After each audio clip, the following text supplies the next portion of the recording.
Hello and welcome everybody to this here video on this car collection. It's a very eclectic collection. We've been invited by Tim, also known as Crap Car Collective. Very brilliant name. Follow him on Instagram below. But these cars all have personal ties, which is obviously which is what I absolutely love, because all of my cars have personal ties. So you've got obviously things from my childhood, etc., etc. So without further ado, please subscribe if you want more of this here content, and make sure to comment below on which car is your favourite and which car you'd like to see more of next. So without further ado, let's start from the back right and work our way along. So this is obviously it's like a reaction video of just all these cars. I'm going to give you as many facts, as many details as I possibly can, but again, this isn't scripted, it's just me generally walking around. So let's have a quick look. Of course, we have this Sirocco GTX. One of the main things I love about this car is the font on the back, which just looks mean. I really love the older typefaces of the older fonts. It's look great. These two cars don't belong to Tim, they belong to his friend.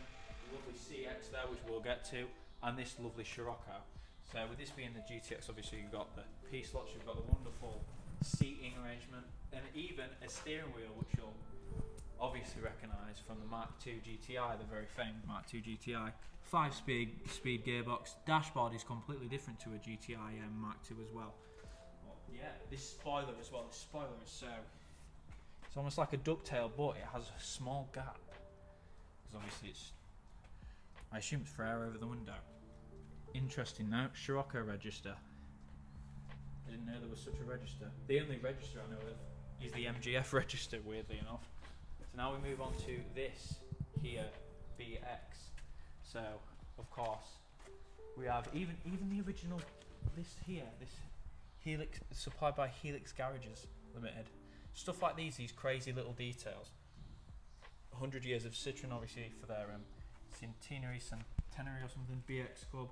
Even this total, this here, where they did the big sponsorship together in the 80s and 90s.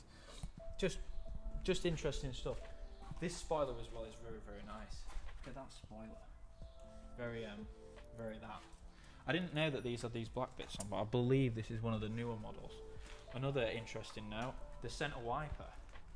Didn't know that these came with a centre wiper. Obviously, anyone with eyes would know, but I don't necessarily focus on wipers. The thing I do focus on is things like these little details, like these headlamp protectors, and the original wheels, and all this sort of stuff, and the tax disc, which is obviously 92. Just some crazy detail on this car. So we'll move on to the inside. Dorsal test.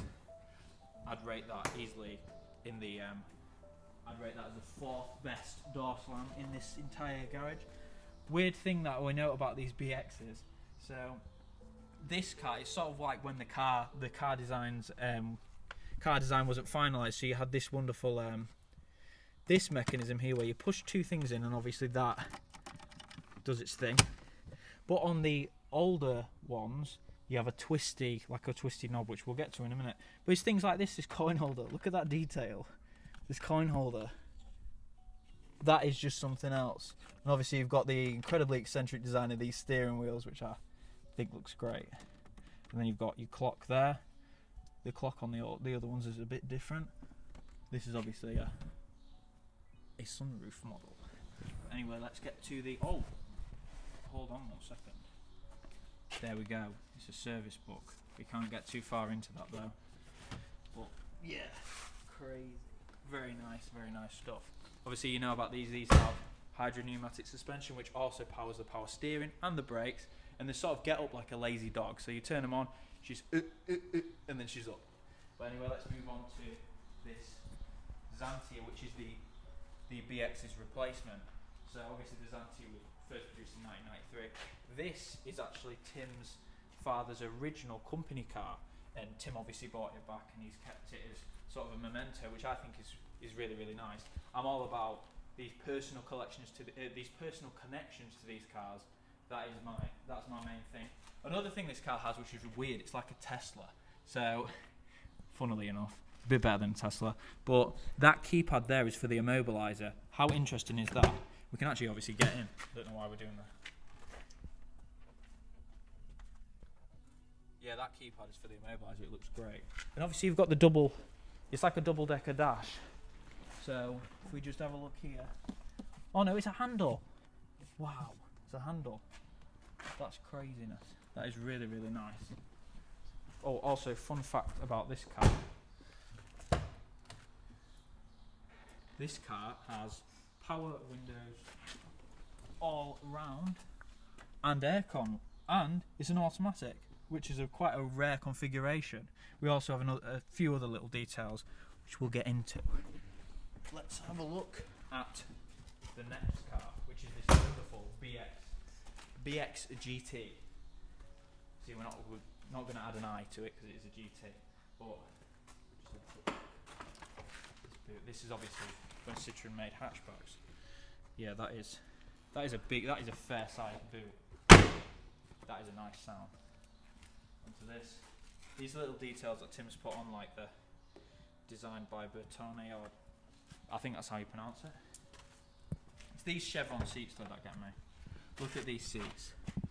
That is just incredibly of era. And if I move inside this wonderful thing, we of course have the original mats, rubber mats, and then underneath some more mats. So it is just the detail that's been put into these.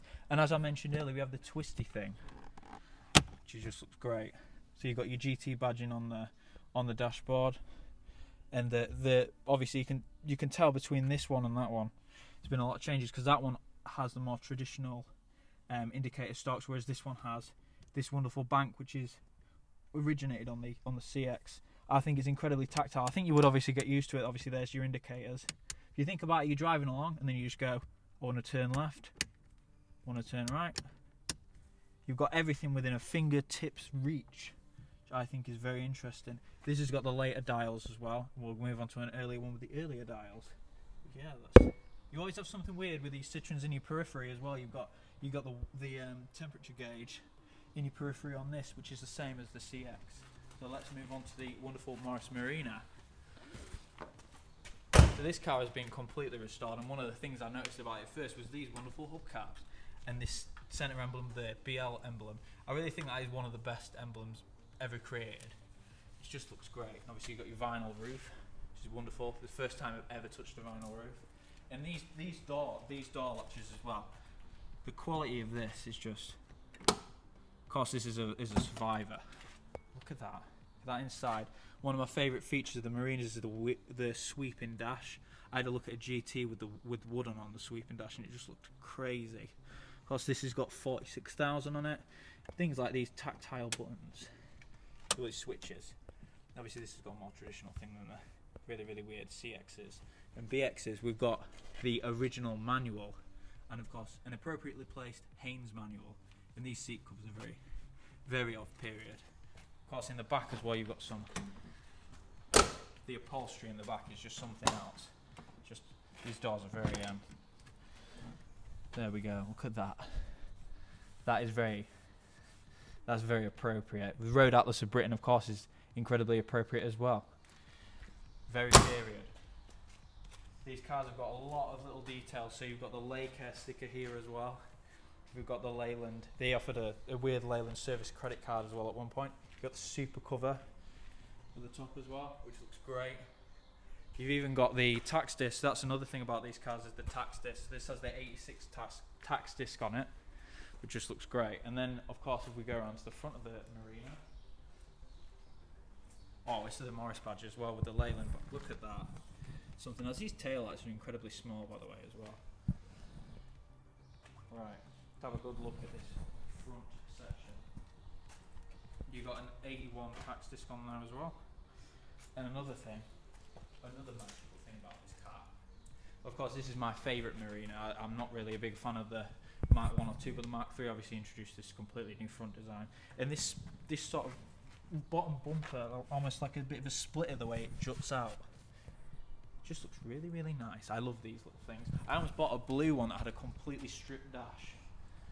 Yeah, and this colour is just incredible. I thought Marinas were supposed to be dull and boring, but this just is not that. So let's move on to this really, really, for me, is a very weird car, weird Citroen. So I like the way all this rear screen bows. It just looks crazy. I just looked at it when we took the cover off. I was like, is that like an optical illusion? Is that my eyes? Did my eyes deceive me? Another thing as well that Tim told me, which I did not know about the CX at all, was this, that it's not a hatchback. So it's just has your standard boot. It's of course Tim's friend's car, but still, nonetheless it's stored at the same place. Look at that. So it's not very, it's quite practical actually. It goes very deep into the car. Let's give her a close. It's brilliant chrome bumpers, CX 2000. Funnily enough, this is the original year of, this is the first year of production of this car, so it is one of the oldest CXs in the UK. We also have this, we're not going to get onto this yet, but funny anecdote. This is gold, and this is one of the oldest V8Ss around, the oldest known V8S. And then you've also got this one, which is the oldest CX, and this is also in gold. So it's just quite a mix in here. It's like they found each other. We need to get the first of all of them now. Yeah, the interior on this CX is something else. So if we just come to this door, we have a look at how this opens. So I'm sat there like this, and Tim's like, no, you don't do that. You push it in and then pull it. I mean, look at that. That is something else. These dials, we'll get onto them, but I'll include a bit of an anecdote about that as well. I might edit that in. But yeah, that is crazy. So if I just get in and have a quick look at this. So this is obviously me being a bit new, a bit newborn. We have these things that I thought were speakers. It's sort of like a dimple, a door dimple. And this here is incredibly soft. Like if you look at how far I can push that, it's just incredibly soft. You imagine getting into this and you grip that, it's almost like jelly. And these door releases are just something else. Obviously a normal person would be like, I'm getting out my door. I'm getting out my door. Pew, pew, pew, pew, pew. If you know what I mean. But that is something else that is a really, really quirky design element. Like I mentioned the BX earlier, you've got a temperature gauge in the bottom left. It's always in your periphery with these cars. It's like a ghost. It's like a weird thing that you catch after you've just taken a family photo in its granddad in the background. But yeah, these things, just all these little details, the fact that you can touch the warning lights as well. Touching the warning lights. You've got a clock by Jaeger, of course, also known as Jaeger LeCoultre now. Obviously, they've merged. If you know anything about watches, I certainly don't.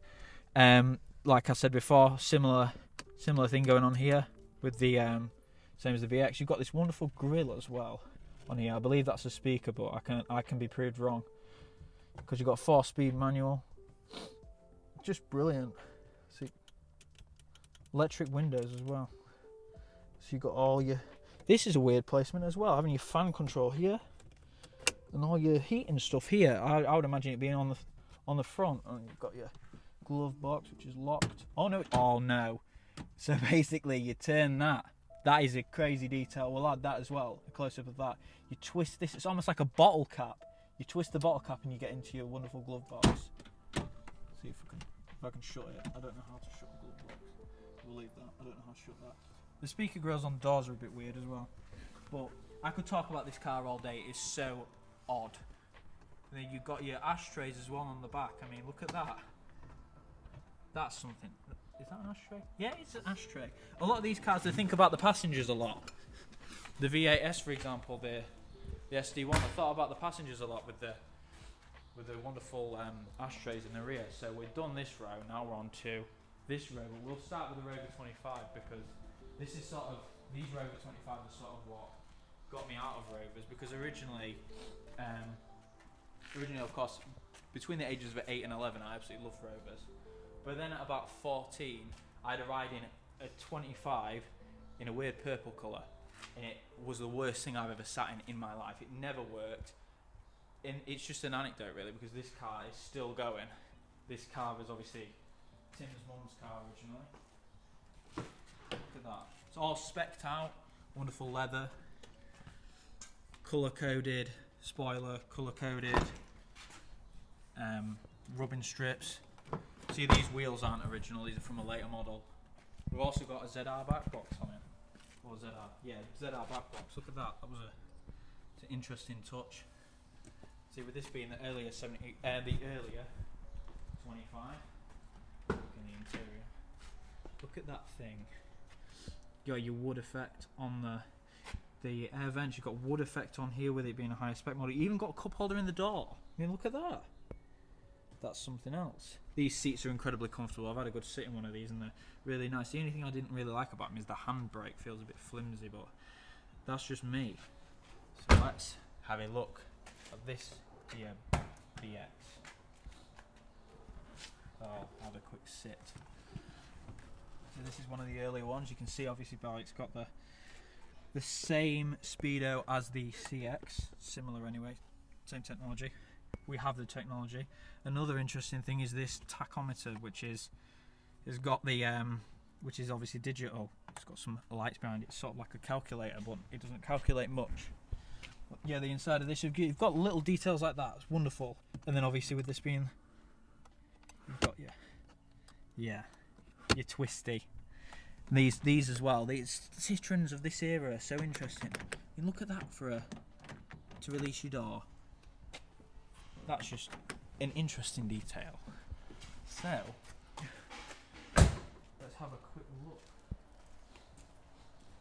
So you've got your headlight protectors on this one as well. Now I like how these are integrated into the wing as well. It's very very weird design. But we're moving on to obviously every car's a main event for me because I'm just absolutely flabbergasted by them all. But then we're moving on to the wonderful V8-S in Midas Platinum Gold. So this is obviously the earliest known surviving V8-S.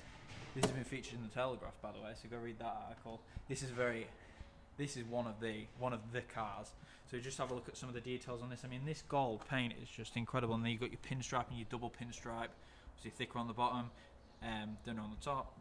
One of the main sort of things of the V8-S, and nobody knows what S stands for, and if you know, leave a comment. But you've obviously got your window, you've got these chrome door handles. The V8-S was sort of meant to be like a luxury version of the 3500. This is obviously before the SE and all these other things.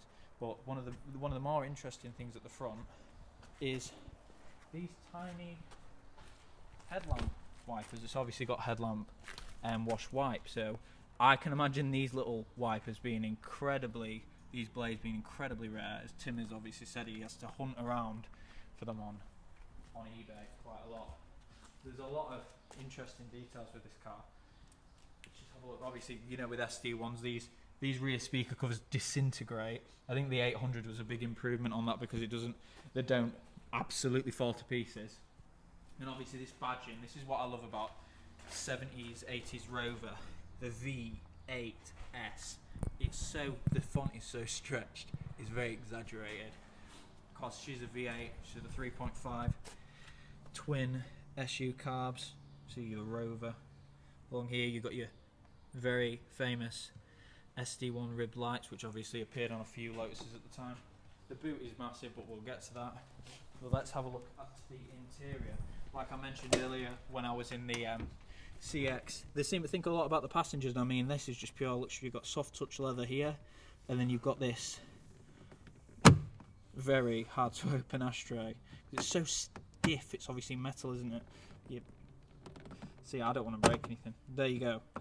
Thinking about passengers, you've got electric windows all around on this, and aircon, which is of course is quite a feature for a car of this era. The carpets are incredibly deep on this car, and obviously you've got your center little thing to put your stuff, put your afternoon tea, I assume. But let's have a look on the inside. This really almost felt feeling door. I think it is felt. It's just really, really weird to touch. I'll be frightened of this because obviously sometimes I get in things and I have gluey hands. Naturally today I don't. I made sure to wash my hands 100 times. But you've obviously got these wonderful felt doors, and then you've got your this is the bonnet release, I believe. Is it? No, this is the door. This is the door lock. It's just me, the door opening. That's just me being an idiot. So you can obviously lock your two fronts, lock your two rears, and unlock them, etc., etc. But very interesting stuff. Another thing with these, obviously, with this being an earlier model, The Series 2 has the metal band in here where it says Rover, and this one doesn't. Obviously the clocks are completely different on this car. I kind of prefer the Series 2 clocks. Obviously they go up and down like that. This is obviously the more traditional style gauges. We have a lot of information here, and that's what I kind of like. I'm a bit, see, with me being a bit of a plane nerd as well, I like a lot of information. With the earlier cars as well, especially with the automatics, they just have the Rover logo there, which is very interesting. The thing that I never got really is why they changed the Rover logo back to the original, sort of near the original design. But just have a look at this. It's these details that really make these cars. So you've got your V8-S owner's manual hardback, wonderful gold lettering, shiny gold. So if you just have a look at that, brilliant stuff. It's just these little things that just make these cars really. These are 70s photos, and it's just, yeah, really does make it. Well, of course, you've got your original mats in this one as well. These are obviously the rubber mats with that Rover logo. That is my favourite of all the Rover logos. I know people like the 80s Rover logo with the really angry font, but I really prefer that one.